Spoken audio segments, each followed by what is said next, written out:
Assalamualaikum warahmatullahi wabarakatuh. Pada materi kali ini, pada pertemuan yang ke-8 kita akan membahas tentang fluida.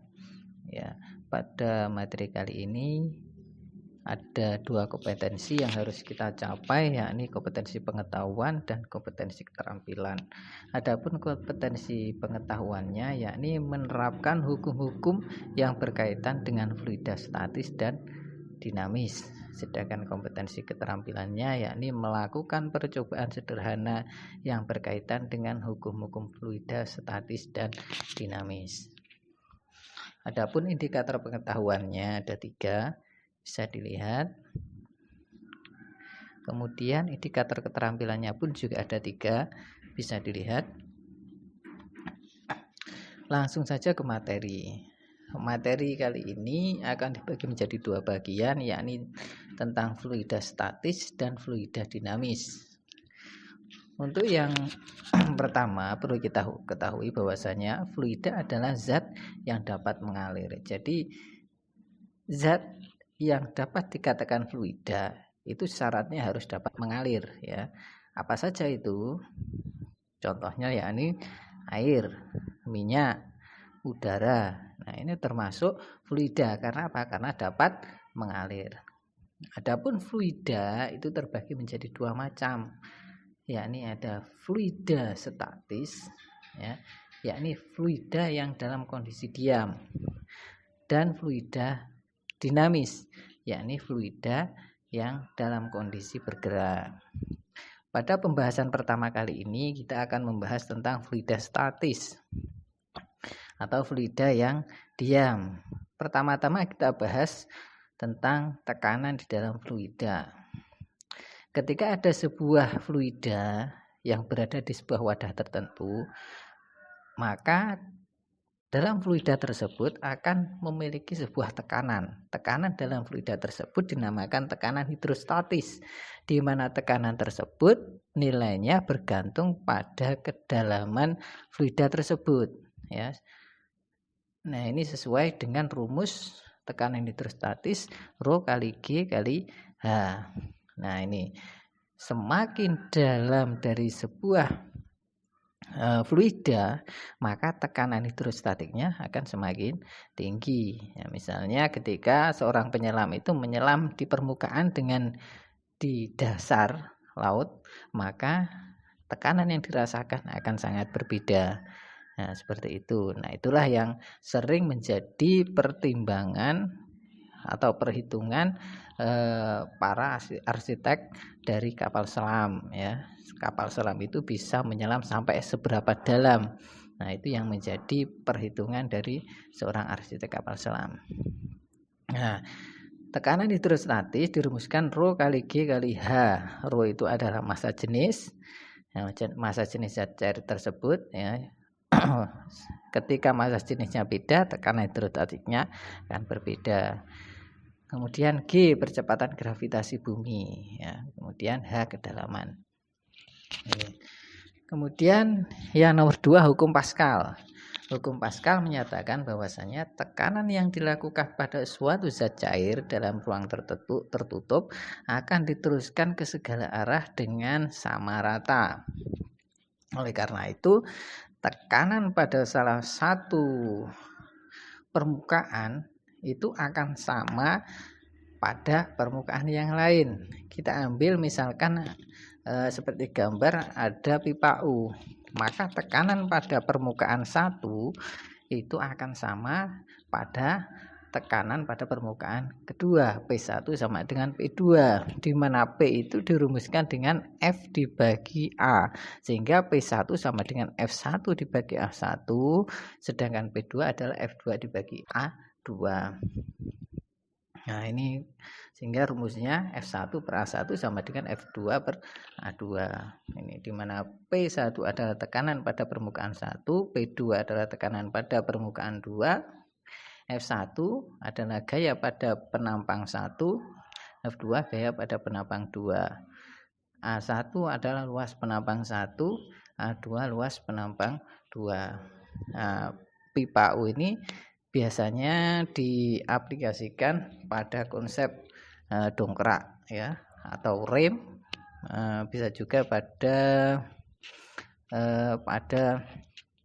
power steering ya, seperti itu. Kemudian yang ketiga, hukum Archimedes. Hukum Archimedes menyatakan bahwa suatu benda yang tercelup ke dalam suatu zat cair akan mengalami gaya ke atas yang besarnya sama dengan berat zat cair yang dipindahkan. Nah, seperti itu. Jadi kita misalkan ketika kita masuk ke dalam sebuah bak mandi, maka akan ada air yang keluar. Di mana banyaknya air yang keluar tadi itu beratnya sebanding dengan seberapa berat gaya tubuh kita. Nah, seperti itu dirumuskan dengan FA atau gaya ke atas sama dengan Rho kali G kali V. Rho adalah massa jenis, G adalah percepatan gravitasi, V adalah volume. Prinsip terapung, melayang, dan tenggelam. Nah, ini suatu benda dikatakan terapung dalam zat cair jika massa jenis benda tersebut lebih kecil dari massa jenis zat cair. Contohnya adalah misalkan minyak gas dengan air, ketika dijadikan satu maka minyak gas akan berada di atas karena massa jenis minyak gas itu lebih kecil daripada massa jenis air. Kemudian melayang, suatu benda akan melayang dalam zat cair jika massa jenis benda tersebut sama dengan massa jenis zat cair. Contohnya adalah kayu.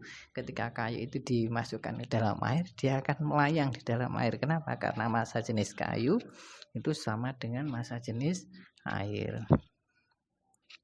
Kemudian tenggelam. Suatu benda akan tenggelam dalam zat cair jika massa jenis benda tersebut lebih besar dari massa jenis zat cair ya. Maksudnya seperti ini. Misalkan massa jenis benda itu lebih besar daripada massa jenis zat cair, massa dari zat ya yang massa jenisnya lebih besar tersebut akan cenderung tenggelam. Contohnya adalah besi yang kita masukkan ke dalam air akan tenggelam. Karena apa? Karena massa jenis besi itu lebih besar daripada massa jenis air. Tuh. Kemudian fluida dinamis, yakni fluida yang bergerak. Berarti pembahasan kali ini adalah berfokus pada fluida yang sudah bergerak ya, di mana pada pembahasan kali ini fluida harus dalam keadaan ideal. Nah, maksudnya apa? Dikatakan ideal itu jika fluidanya tidak kental, kemudian fluidanya kecepatan alirannya adalah konstan, kemudian fluida yang tidak mengalami perubahan volume atau volumenya tetap. Ini pertama kita pelajari dulu tentang debit aliran laju fluida. Debit adalah banyaknya zat cair yang mengalir dalam tiap satuan waktu. Nah, debit ini dirumuskan dengan Q sama dengan V per T. V adalah volume yang dialirkan, T adalah waktu yang dibutuhkan untuk mengalirkan tadi. Contoh soal 1. Sebuah uang logam terletak di dasar kolam renang. Jika kedalaman kolam renang adalah 3 meter, massa jenis air kolam 1000 kg per meter kubik dan besar percepatan gravitasi adalah 9,8, maka besarnya tekanan yang diterima oleh uang logam tersebut adalah, nah ini jawabannya, Rho sama dengan 1000 kg meter kubik. G 9,8 ya. Kemudian H sama dengan 3 meter. Tinggal masukkan Rho H sama dengan pH sama dengan Rho kali G kali H. 1000 kali 9,8 kali 3. Ini hasilnya 29,400 PA ya, itu.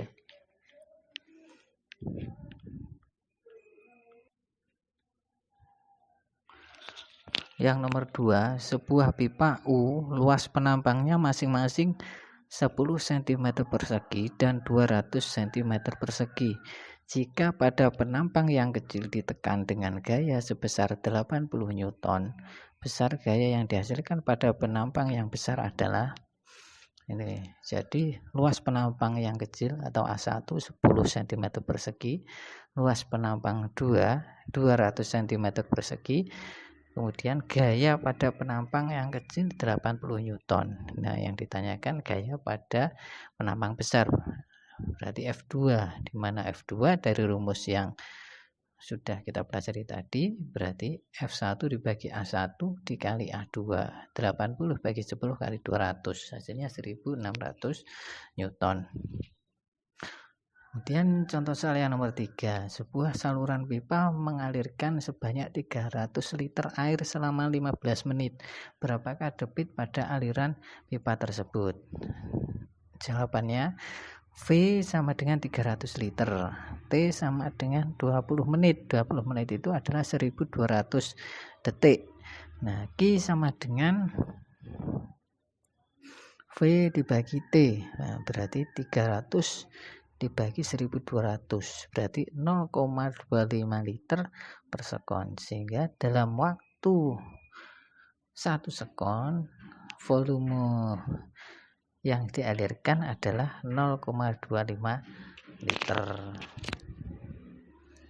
Baik, itu materi pada pertemuan kali ini. Selamat belajar dan terima kasih. Assalamualaikum warahmatullahi wabarakatuh.